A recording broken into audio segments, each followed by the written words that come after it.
നമസ്കാരം, വിലിക്കുട്ടം ബ്ലോഗ്സിൻ്റെ മറ്റൊരു എപ്പിസോഡിലേക്ക് സ്വാഗതം. അപ്പോൾ ഡ്രൈവർമാർ എടുത്ത് പറയുവാണ്, ഇപ്പം ക്ഷേമതി അടയ്ക്കാതെ ടാക്സ് അടയ്ക്കാൻ പറ്റും എന്ന രീതിയിൽ പറഞ്ഞു കഴിഞ്ഞാൽ ഡ്രൈവർമാർ ഈ വീഡിയോ ഫുള്ള് കാണും. എന്ന് വെച്ചാൽ ഡ്രൈവർമാരെല്ലാം ആഗ്രഹിക്കുന്ന കാര്യമാണ്. മിക്ക ഡ്രൈവർമാർ എന്തുകൊണ്ടാണെന്നറിയത്തില്ല, ക്ഷേമതി അടയ്ക്കാതെ ടാക്സ് എങ്ങനെ അടയ്ക്കാം എന്ന് പറയുമ്പോൾ ഡ്രൈവർമാരെല്ലാം ഈ വീഡിയോ ഫുള്ള് കാണും. പക്ഷേ അങ്ങനല്ല, ക്ഷേമതി എന്തിനടയ്ക്കണം, എന്തിന് ക്ഷേമതിയിൽ അംഗമാവണം എന്നതിനെക്കുറിച്ചുള്ളൊരു വീഡിയോ ആണ്. ഞാൻ ആദ്യമേ വിചാരിച്ചതാണ് ക്ഷേമതിയെക്കുറിച്ച് ഫുള്ളൊരു വീഡിയോ ചെയ്യണമെന്ന്. പക്ഷേ അങ്ങനെ ചെയ്തിട്ട് കഥയില്ല. ക്ഷേമതി എന്തിനാണെന്ന് ഓരോ തൊഴിലാളികളും ഓരോ ഡ്രൈവർമാരും അറിഞ്ഞിരിക്കണം. അതിന് ശേഷമേ ക്ഷേമതിയെക്കുറിച്ചൊരു വീഡിയോ ചെയ്തിട്ട് കാര്യമില്ല. ഒരുപാട് പേര് ക്ഷേമതിയെക്കുറിച്ച് വീഡിയോ ചെയ്തിട്ടുണ്ട്. വളരെ വിശദമാക്കിക്കൊണ്ട് തന്നെ എനിക്കൊരു വീഡിയോ ചെയ്യണമെന്നുണ്ടായിരുന്നു. പക്ഷേ ക്ഷേമതി എന്തിന്, ആർക്ക് വേണ്ടിയാണെന്നുള്ളത് നിങ്ങൾ മനസ്സിലാക്കണം, ഓരോ ഡ്രൈവർമാരും. അപ്പം എൻ്റെ ഒരു വീഡിയോയിലേക്ക് സ്വാഗതം. എല്ലാവർക്കും ഇഷ്ടപ്പെടുകയാണെന്നുണ്ടെങ്കിൽ, ഞാൻ ഡ്രൈവറാണ്, 10-20 വർഷമായി ഡ്രൈവിംഗ് ഫീൽഡിൽ. അത് ഏറ്റവും കൂടുതലും ഓട്ടോ ഡ്രൈവർ മേഖലയാണ് എൻ്റെ കൂടുതലും. ഞാൻ മറ്റു വണ്ടികളെല്ലാം ഓടിക്കുമെങ്കിലും ഇപ്പോൾ ഡ്രൈവർമാർക്ക് ഉപകാരപ്പെടുന്ന രീതിയിലുള്ളതാണ് എൻ്റെ വീഡിയോകൾ മൊത്തവും ചെയ്യുന്നത്. ഞാൻ ഡ്രൈവറായതിൻ്റെ പേര് ഡ്രൈവർമാരെക്കുറിച്ച് നമുക്ക് അറിയാൻ പറ്റുമോ, നമ്മളെ ഫീൽഡിനെ കുറിച്ച് അറിയണമെങ്കിൽ ഡ്രൈവർക്കേ പറ്റും. മറ്റു മേഖലയുള്ളവർക്ക് ഡ്രൈവർമാരുടെ മേഖലയെക്കുറിച്ച് വിശദമായിട്ട് അറിയത്തില്ല. അപ്പം എൻ്റെ വീഡിയോ എല്ലാവർക്കും ഇഷ്ടപ്പെടുന്നുണ്ടെങ്കിൽ മാത്രം എൻ്റെ വീഡിയോ ഒന്ന് സബ്സ്ക്രൈബ് ചെയ്യുക, ലൈക്ക് ചെയ്യുക, ഷെയർ ചെയ്യുക, എൻ്റെ ചാനലൊന്ന് സബ്സ്ക്രൈബ് ചെയ്യുക. ഓക്കെ, വീഡിയോയിലേക്ക് കടക്കാം. ഇപ്പോൾ വർഷങ്ങളായി മോട്ടോർ തൊഴിലാളി ക്ഷേമനിധി ബോർഡ് നിലവിൽ വന്നിട്ട്. ആദ്യകാലങ്ങളിൽ വളരെ തുച്ഛമായ ആൾക്കാർ മാത്രമേ മോട്ടോർ തൊഴിലാളി ക്ഷേമനിധി ബോർഡിൽ അംഗത്വമായിട്ടുള്ളൂ. നമ്മളിപ്പോഴത്തെ തലമുറ ഡ്രൈവർമാർ ചിന്തിക്കുന്നത് പറഞ്ഞാൽ, ഈ ക്ഷേമനിധി എങ്ങനെയും അടയ്ക്കാതെ ടാക്സ് അടയ്ക്കാൻ പറ്റുമോ നോക്കിക്കഴിഞ്ഞാൽ ആ വാർത്തയുടെ പുറകെ ആയിരിക്കും ഡ്രൈവർമാർ പോകുന്നത്. കാരണം ലാഭിക്കുക. നമുക്ക് ആ ക്ഷേമനിധി അടയ്ക്കാതെ ടാക്സ് അടയ്ക്കാൻ പറ്റുവാണെങ്കിൽ വലിയ ഉപകാരം. എന്തിനാ ക്ഷേമനിധി അടച്ച് പൈസ കളയുന്നത്? ടാക്സ് എങ്ങനെയും അടച്ചാൽ പോരെ. പക്ഷേ ഗവൺമെൻറ് എന്തുകൊണ്ട് ഈ ക്ഷേമനിധി അടച്ചാൽ മാത്രമേ ടാക്സ് അടയ്ക്കാൻ പറ്റൂ എന്ന് പറയുന്നത് എന്തുകൊണ്ടാണ്? നമ്മളെ തൊഴിലാളികളെല്ലാം ക്ഷേമനിധി ബോർഡിൽ അംഗത്വം എടുക്കാൻ വേണ്ടിയാണ് ഓരോരോ ഗവൺമെൻറ് മാറി വരുമ്പോഴും പറയുന്നത്, നിങ്ങൾ ടാക്സ് അടയ്ക്കണമെന്നുണ്ടെങ്കിൽ, അതായത് വാഹനത്തിൻ്റെ ടാക്സ് അടയ്ക്കണമെന്നുണ്ടെങ്കിൽ ക്ഷേമനിധി മസ്റ്റായിട്ട് അടച്ചേ പറ്റൂ. ക്ഷേമനിധി സ്കിപ്പ് ചെയ്യാൻ പറ്റത്തില്ല. അത് ആർക്ക് വേണ്ടിയാണ്? നമ്മൾ ഡ്രൈവർമാർക്ക് വേണ്ടിയാണ്, അല്ലാതെ സർക്കാരിന് വേണ്ടിയാണോ? സർക്കാർ ജീവനക്കാർക്ക് വേണ്ടിയാണ്. നമ്മൾ ഡ്രൈവർമാർക്ക് വേണ്ടിയാണ് പറയുന്നത്, നിങ്ങൾ ക്ഷേമനിധി അംഗമാവാൻ, ക്ഷേമനിധി അടയ്ക്കാൻ. വളരെ തുച്ഛമായ പൈസ ആവുന്നുള്ളൂ. നമുക്ക് ഒരു ഓട്ടോ ഡ്രൈവർമാരെ സംബന്ധിച്ചോളം തൊഴിലാളി വിഹിതവും മുതലാളി വിഹിതവും കൂടെ കൂട്ടിയാൽ 150 രൂപയോളം ആവുന്ന ഒരു മാസം. നമ്മൾ ഒരു ദിവസം അല്ലെങ്കിൽ ഒരാഴ്ച എത്ര രൂപ അനാവശ്യമായിട്ട് കളയുന്നു? പോട്ടെ, നമ്മളൊരു വണ്ടിയുടെ കൂട്ടിക്കും, നമ്മൾ ഓടുന്ന വണ്ടി ഓട്ടോറിക്ഷ ആയിക്കോട്ടെ, നമ്മൾ ആ വണ്ടിക്ക് ഇൻഷുർ എടുക്കുന്നു. ആ ഇൻഷുർ എടുക്കുന്ന കാലാവധി വരെയുള്ളൂ ആ വണ്ടിക്ക് ഇൻഷുറൻസിൻ്റെ ഒരു പരിരക്ഷ. ഒരു വർഷത്തേക്ക് എടുക്കുന്നു. ഒരു മാസം 1000 രൂപയോളം ആവുന്നുണ്ട് നമ്മൾ ആ വണ്ടിക്ക് എടുക്കുന്ന ഇൻഷുറൻസിനകത്ത്. പുതിയ വണ്ടിക്കാകുമ്പോൾ 1000 രൂപയോളം ആവുന്നുണ്ട് നമ്മൾ ഒരു മാസത്തേക്ക്. ഒരു വർഷം 10000 രൂപയോളം ആവുന്നുണ്ട് ഒരു മഹേന്ദ്രയുടെ വണ്ടിക്ക്, ഓട്ടോറിക്ഷയ്ക്ക്, പുതിയ വണ്ടിക്ക് ഇൻഷുറൻസ്. ടാക്സ് അടയ്ക്കുന്നു. അത് ഒരു വർഷം നമുക്ക് 600 രൂപയോളം ആവുന്നുണ്ട്. ഭാഗിച്ച് നോക്കുവാണെങ്കിൽ 50 രൂപ വെച്ച് ഒരു മാസം ആവുന്നുണ്ട്, ഒരു മാസം. അതും ആ ടാക്സ് അടയ്ക്കുന്ന പീരീഡ് വരെയുള്ളൂ നമ്മളെ ആ ടാക്സിൻ്റെ ആ എമൗണ്ടിൻ്റെ പരിരക്ഷ, അതായത് ടാക്സിൻ്റെ പരിരക്ഷ. പിന്നെ നമ്മൾ എടുക്കണം. അങ്ങനെ ടെസ്റ്റ് ചെയ്യുന്നു, പാച്ച് വർക്ക് ചെയ്യാൻ പോകുന്നു, വേണ്ട വണ്ടിയുടെ പൊല്യൂഷൻ എടുക്കുന്നു. അങ്ങനെ നിരവധി പൈസ നമ്മുടെ വാഹനത്തിന് വേണ്ടി ചിലവാക്കുന്നുണ്ട്. അതിൻ്റെ ഒരു തുച്ഛമായൊരു വിഹിതം മാത്രമേ ആവുന്നുള്ളൂ. ഒരു 50 രൂപ അല്ലെങ്കിൽ 60 രൂപ ഒരു തൊഴിലാളി വിഹിതം എന്ന് പറഞ്ഞാൽ ക്ഷേമനിധി. നമ്മളിത് അടയ്ക്കാൻ തയ്യാറാവാത്തത് എന്തുകൊണ്ടാണ്? ഇതിൻ്റെ ആനുകൂല്യങ്ങൾ എന്തിനാണെന്ന് അറിയാൻ വയ്യാത്തത് കൊണ്ടാണോ? ഇപ്പം നമ്മൾ ഈ വീഡിയോ കാണുന്ന നിങ്ങളാരും ഒരു 30 വയസ്സ് താഴെ ഉള്ളവരാണ് ചിന്തിക്കത്തില്ല. അവർ എന്തിനാ? അല്ലെങ്കിൽ 35 വയസ്സ് വരെ ആരും ചിന്തിക്കത്തില്ല.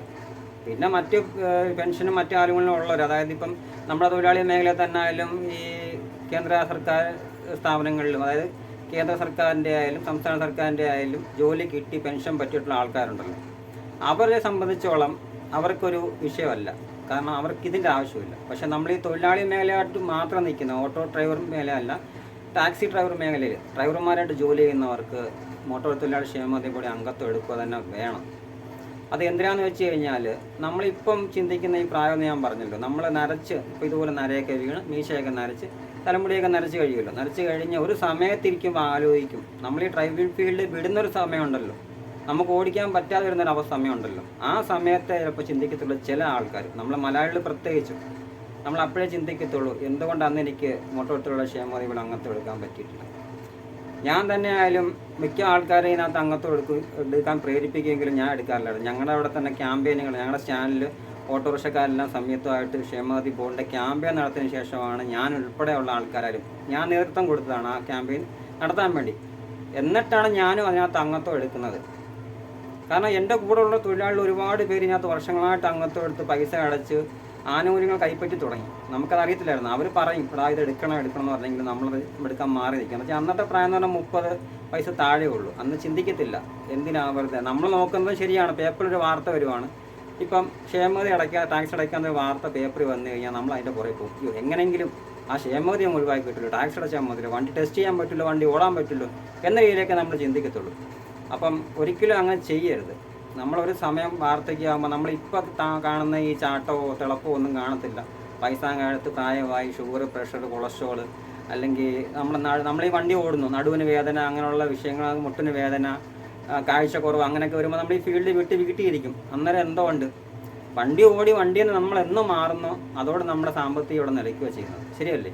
വണ്ടി ഓടുമ്പോൾ കാശുണ്ട്. നമ്മൾ വണ്ടി പ്രസ്ഥാനത്തിൽ നിന്ന് എന്ന് നമ്മൾ തിരിഞ്ഞ് വീട്ടിലേക്ക് നമ്മൾ ഒതുങ്ങി കൂടുന്ന ഒരു സമയം വരുന്ന സമയത്ത് നമ്മൾ അന്ന് ചിന്തിക്കും, നമുക്ക് പിന്നെ എന്തുകൊണ്ട് വേറെ വരുമാനം?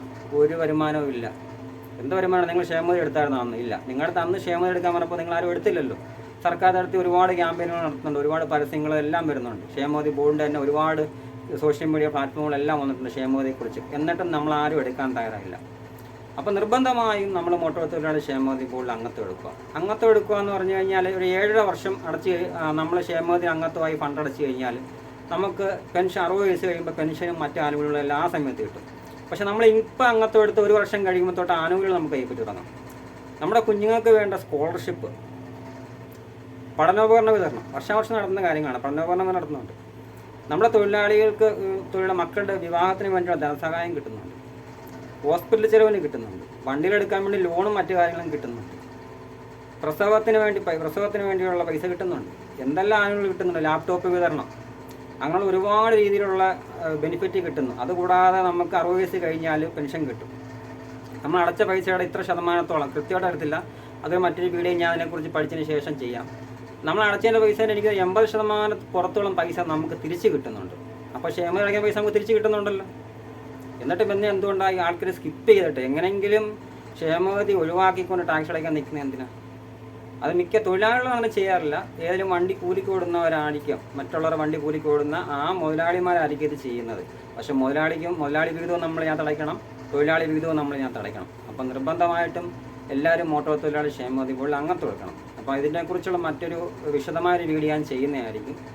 അപ്പം നമ്മളിതിനകത്ത് അംഗത്വം എടുക്കാൻ പറയുന്നത് നമുക്കും നമ്മുടെ കുഞ്ഞുങ്ങൾക്കും നമ്മുടെ കുടുംബത്തിനും ആയുഷ്കാലം വരെ പരിരക്ഷ കിട്ടാൻ വേണ്ടിയാണ്. ഞാൻ പറഞ്ഞല്ലോ, നമ്മൾ ഈ ഡ്രൈവിംഗ് ഫീൽഡ് വിട്ട് 1 മാസം വീട്ടിൽ ഇരുന്ന് നോക്കുക, ഇരിക്കേണ്ട അവസ്ഥ വന്നു നോക്കും. നിസ്സാരം എന്തെങ്കിലും അസുഖം വന്നോ അങ്ങനെ വരാതിരിക്കട്ടെ, അങ്ങനെ വന്ന് വീട്ടിൽ ഇരിക്കേണ്ട ഒരു അവസരം വരുമ്പോൾ മനസ്സിലാവും നമ്മുടെ വരുമാനം നിലച്ചു. നമുക്ക് പിന്നെ മുന്നോട്ട് വരുമാനമില്ല.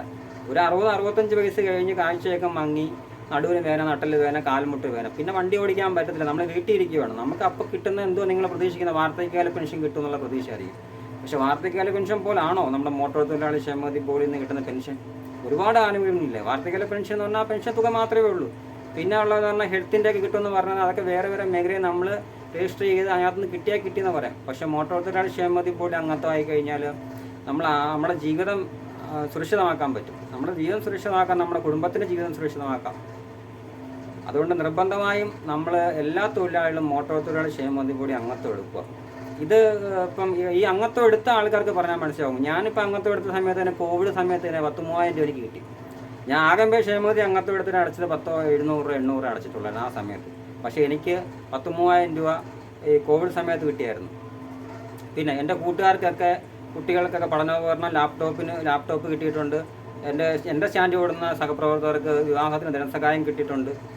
പെൺകുട്ടികൾക്ക് മാത്രമല്ല, ആൺകുട്ടികളായാലും. പെൺകുട്ടികളില്ല, ആൺകുട്ടികളാണ് എന്നുണ്ടെങ്കിൽ അവരുടെ വിവാഹത്തിനായാലും ധനസഹായം കിട്ടും. ഇപ്പോൾ എല്ലാം കൂട്ടിയിട്ടുണ്ട്. 50,000 ഒക്കെ ആയിരുന്നു, ഇപ്പോൾ എല്ലാം 1,00,000 രൂപയിലേക്ക് കടന്നിട്ടുണ്ട്. അപ്പം ഇത് അടയ്ക്കുക എന്നുള്ളത് നിസ്സാര കാര്യമേ ഉള്ളൂ. നമ്മുടെ വണ്ടിയുടെ ബുക്കും RC ബുക്കും അതിൻ്റെ ഇൻഷുറൻസിൻ്റെ കോപ്പിയും നമ്മൾ ഓടുന്ന വണ്ടിയുടെ നമ്മുടെ ലൈസൻസും ആധാറും എല്ലാം കൊണ്ടുപോയി ക്ഷേമനിധി ബോർഡിൽ കൊണ്ടുപോയി കൊടുത്ത് ഒരു വട്ടം അവിടെ ഒന്ന് ചെയ്താൽ മതി. ബാക്കി പിന്നെ നമുക്ക് മൊബൈലിൻ്റെ ആപ്ലിക്കേഷൻ വഴി അടയ്ക്കാം, അക്ഷയ വഴി അടയ്ക്കാം. നമ്മളൊരു ദിവസം ചായ കുടിക്കുന്ന പൈസ എത്ര ഉണ്ട്? ഒരു ദിവസം ചായ കുടിക്കുന്ന അല്ലെങ്കിൽ കാപ്പ് കുടിക്കുന്ന പൈസ, ഒരു ദിവസത്തെ പൈസ മതിയാവും നമ്മൾ 1 മാസത്തെ നമ്മുടെ ക്ഷേമനിധി വിഹിതം അടയ്ക്കുക. അതായത് മുതലാളിയുടെയും തൊഴിലാളിയുടെയും വിഹിതം അടയ്ക്കുക. തൊഴിലാളി വിഹിതം എനിക്ക് 100 രൂപയും മുതലാളി വിഹിതം ഇപ്പോൾ 60-50 ആണെന്ന് തോന്നുന്നു. അതിൻ്റെ കൃത്യമായിട്ട് വീഡിയോ ഞാൻ ചെയ്യാം. അപ്പോൾ ഈ വീഡിയോ നമുക്ക് ഡ്രൈവർമാർക്ക് വേണ്ടി ഉപകാരപ്പെടുന്ന രീതിയിലേക്കാണ് ചെയ്തിരിക്കുന്നത്. നമ്മൾ ഡ്രൈവർ മേഖലയെ സംരക്ഷിക്കാൻ വേണ്ടിയുള്ള ഒരു വീഡിയോ ആണിത്. എല്ലാവരും ഷെയർ ചെയ്ത് കൊടുക്കുക. പിന്നെ ഇഷ്ടപ്പെട്ട് കഴിഞ്ഞാൽ എൻ്റെ ചാനൽ ഒന്ന് സബ് ചെയ്യണം. പിന്നെ ലൈക്ക് ചെയ്യണം, ഷെയർ ചെയ്യണം. അപ്പം ഇതിന് ശേഷം ഞാൻ ക്ഷേമനിധിയുടെ ആനുകൂല്യങ്ങളെക്കുറിച്ച് വിശദമായൊരു വീഡിയോ മറ്റൊരു വീഡിയോ ഉൾക്കൊള്ളിച്ച് ചെയ്യാവുന്നതാണ്. അപ്പോൾ ഇഷ്ടപ്പെട്ട് കഴിഞ്ഞാൽ വീണ്ടും പറയുവാണ്, എല്ലാവരും ഒന്ന് സബ്സ്ക്രൈബ് ചെയ്ത് സപ്പോർട്ട് ചെയ്യണം. മറ്റൊരു വീഡിയോ ആയിട്ട് വീണ്ടും കാണുന്നവരെ എല്ലാവർക്കും നമസ്കാരം.